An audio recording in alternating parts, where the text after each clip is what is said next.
Welcome in Unacademy Live 7.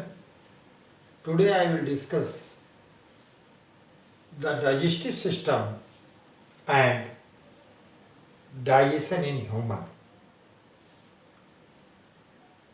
Unacademy Live 7 में आज हम ह्यूमन के डाइजेशन के बारे में डिस्कस करेंगे,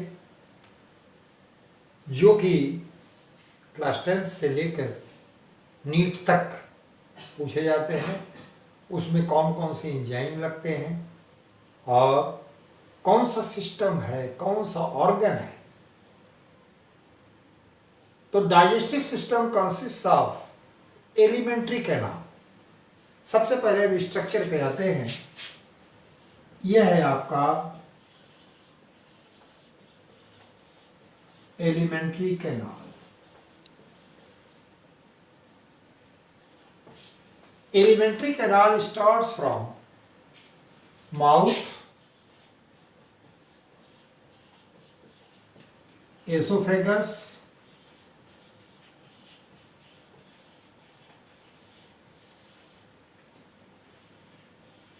stomach,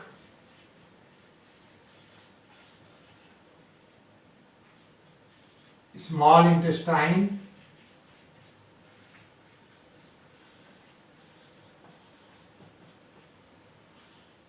लार्ज, इसको इलियम भी कहते हैं, लार्ज इंटेस्टाइन,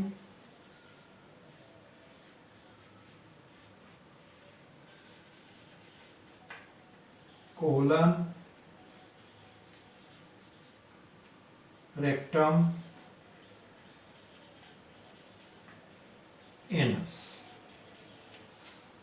एलिमेंट्री कैनाल को मुख्य रूप से हम इतने भागों में बांटते हैं। Elementary canal starts from mouth and ends in anus. अब इस सिस्टम में कुछ ग्लैंड्स होती है, डाइजेस्टिव ग्लैंड्स होती हैं, जिसमें पहला है salivary gland, liver,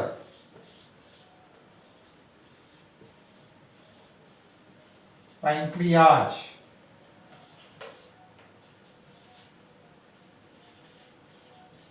wall of intestine, wall of stomach, and wall of intestine। इतने ग्लैंड्स हैं और ये ग्लैंड्स जो हैं ये सिक्रेशन करती हैं एंजाइम्स का। अब हम एक एक करके लेते हैं कि व्हाट इज डाइजेशन। तो सबसे पहले पूरे के पूरे डाइजेशन को हम 3 भागों में बांटते हैं। पहला है इंजेशन, दूसरा है डाइजेशन और थर्ड प्रोसेस है इजेशन। इंजेशन कहते हैं भोजन को अंदर लेना, हिंदी में कहते हैं अंतर्ग्रहण। Digestion means conversion of complex food material into simpler one, and egestion, that is the excretion, that is the exit of waste product or undigested food material, जिसको कि आप मल पदार्थ कहते हैं। ठीक है, अब हम पहले स्टार्ट करते हैं माउथ से।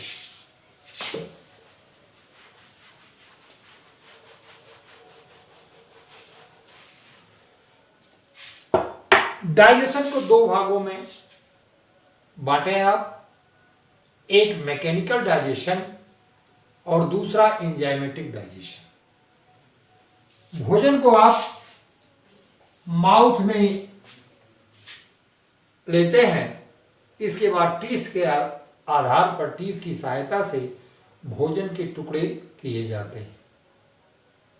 उसी समय लार ग्रंथ या सैलिवरी ग्लैंड से सलाइवा निकल करके ये भोजन में मिक्स हो जाता है, मिल जाता है। सलाइवरी ग्लैंड में एक एंजाइम पर पाया जाता है टायलिन, ये एंजाइम है। This enzyme converts starch into maltose, starch into maltose.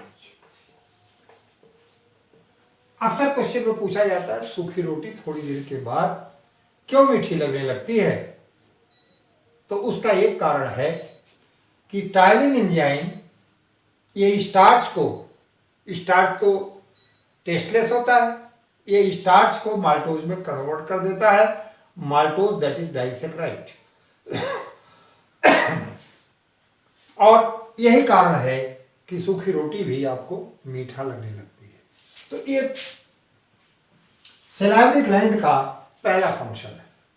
दूसरा फंक्शन है कि सलाइवरी ग्लैंड जब फूड में मिक्सअप हो जाता है तो उससे एक चिकना बोलस बन जाता है, जिसकी सहायता से वो आसानी से गलट के द्वारा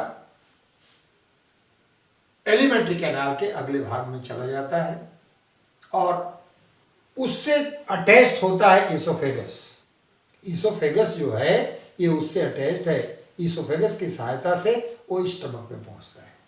तीसरा फंक्शन है कि जो बैक्टीरिया या हार्मफुल ऑर्गेनिज्म फूड के साथ आए हैं, सलाइवरी ग्लैंड से जो सलाइवा निकलता है उससे ये बैक्टीरिया नष्ट हो जाते हैं। तो सलाइवरी ग्लैंड का ये फंक्शन है। इसके बाद oesophagus, no glands are present in oesophagus, that is simply tube that connects mouth to stomach. इसके बाद ये आता है स्टमक में। मैंने अभी आपको बताया कि स्टमक की दीवार, उसकी जो वॉल है वो भी ऑर्गेनिक सब्सटेंसेज, एंजाइम और एचसीएल का सिक्रेशन करती है। ये एचसीएल का सिक्रेशन करती है। अब यहां सबसे पहले हम आते हैं what is the role of HCl, very important. Stomach secretes renin, pepsin in the form of inactive, that is prorenin and propepsin. उसके जो एंजाइम सिक्रीट होते हैं वो एंजाइम प्रो होते हैं, इनएक्टिव होते हैं और एचसीएल के प्रेजेंस में prorenin is converted into renin. ये इनएक्टिव फॉर्म है और ये है आपका एक्टिव फॉर्म। फंक्शन क्या है रेनिन का?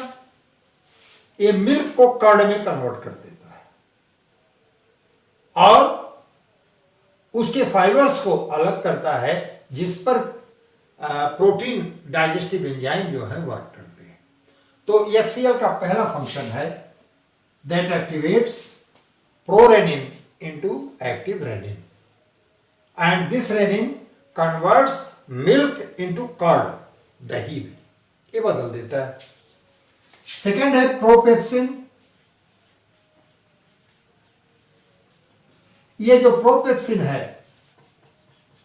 एचसीएल के प्रेजेंस में ये एक्टिव पेप्सिन में कन्वर्ट हो जाता है,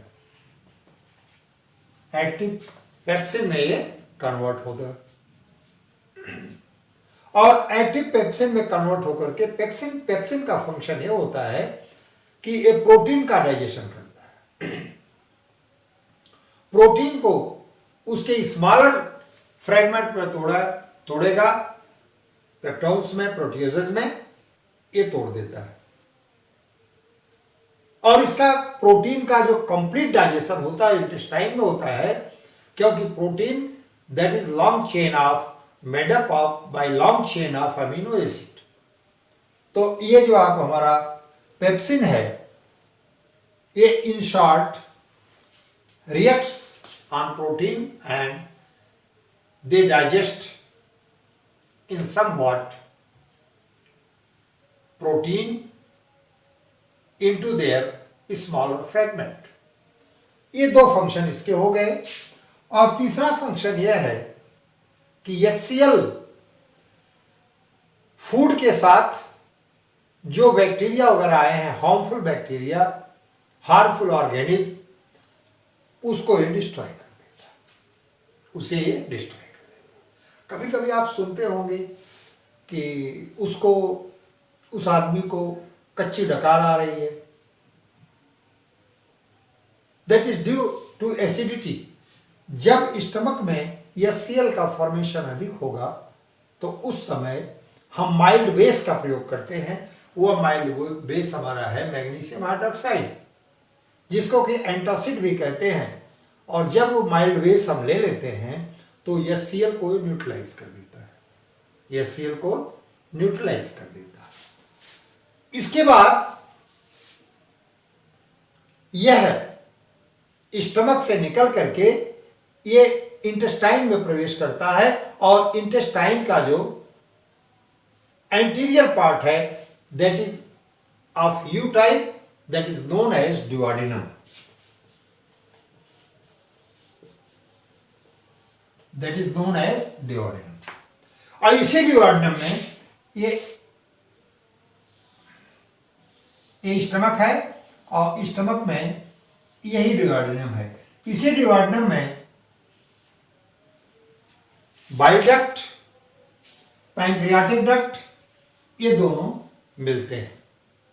बाइल डक्ट से बाइल जूस और पैंक्रियाटिक डक्ट से पैंक्रियाटिक जूस, जिसमें कि ट्रिप्सिन, एमाइलॉक्सिन, इस प्रकार के टोटल एंजाइम जो कार्बोहाइड्रेट पाचन एंजाइम है, प्रोटीन पाचक एंजाइम है, ये सारे के सारे एंजाइम इसमें आकर के मिल जाते हैं। लीवर में कोई एंजाइम नहीं होता, याद रखिएगा, लीवर में एंजाइम नहीं होता, लेकिन बगैर लीवर के, बगैर बाइल जूस के इंटेस्टाइनल डाइजेशन होगा ही नहीं, क्योंकि इंटेस्टाइन में जो एंजाइम्स होते हैं they do not act in acidic medium. यहां पर भोजन आपका एसिडिक हो चुका है, अब यह अल्कलाइन होता है जिसमें कि तमाम पिगमेंट्स पाए जाते हैं, और ये पिगमेंट्स जो हैं ये पूरे के पूरे फूड मटेरियल को ये अल्कलाइन कर देते हैं। अल्कलाइन करने के बाद ये ड्यूओडेनम से स्मॉल इंटेस्टाइन में जाता है। स्मॉल इंटेस्टाइन में हमेशा इस तरह की गति होती है जिसे पेरिस्टाल्टिक मूवमेंट कहते हैं, क्रमाकुंचन गति कहते हैं, जिसे क्रमाकुंचन, उससे जो इंटेस्टाइनल जूस निकलता है वो इंटेस्टाइनल जूस ये मिल जाता है भोजन से।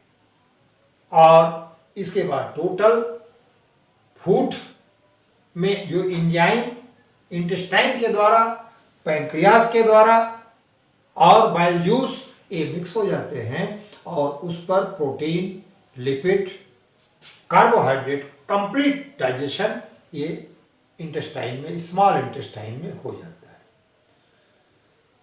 एक चीज आप जान लीजिए कि length of intestine that varies from animal to animal.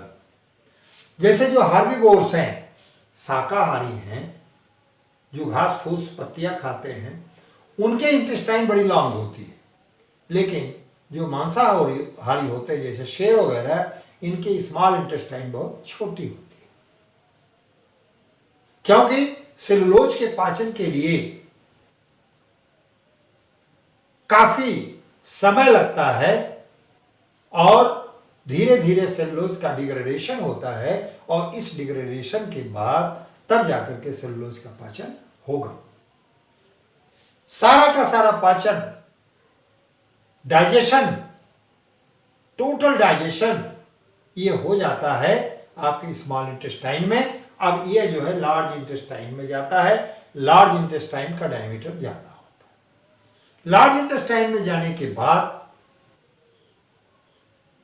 जो एक्स्ट्रा वाटर जा रहा है, उस एक्स्ट्रा वाटर का रीअब्जॉर्प्शन हो जाता है। रीअब्जॉर्प्शन, और अंत में वो मल पदार्थ के रूप में बाहर निकल जाता है। इस प्रकार से एक ब्रीफ में मैंने आपको डाइजेशन बताया। एनसीईआरटी की बुक में इंग्लिश में, हिंदी में, 10th में, 12th में ये सब हैं, और इस तरह से इनके एंजाइम्स के बारे में, एलिमेंट्री कैनाल के स्ट्रक्चर के बारे में, उनके पार्ट्स के बारे में आज मैंने आपको बताया। इसके बाद एक बात और कि स्मॉल इंटेस्टाइन की जो इंटरनल वॉल होती है उसमें इस तरह के फिंगर लाइक प्रोजेक्शन होते हैं। These are known as villi, these are known as villi, इनको विलाई कहते हैं। They increase the surface area, इस इंटेस्टाइन की सरफेस एरिया को इंक्रीज करते हैं। तो ये मैंने आपको एलिमेंट्री कैनाल के बारे में एनसीईआरटी बेस पर बताया, और उम्मीद है कि आपके बहुत सिंपल वे में बताया, उम्मीद है कि आपके समझ में आया होगा। इसके बाद अगले वीडियो में मैं आपको फिर एनसीईआरटी बेस पर आपको बताऊंगा। That's all about the parts of alimentary canal and a brief digestion.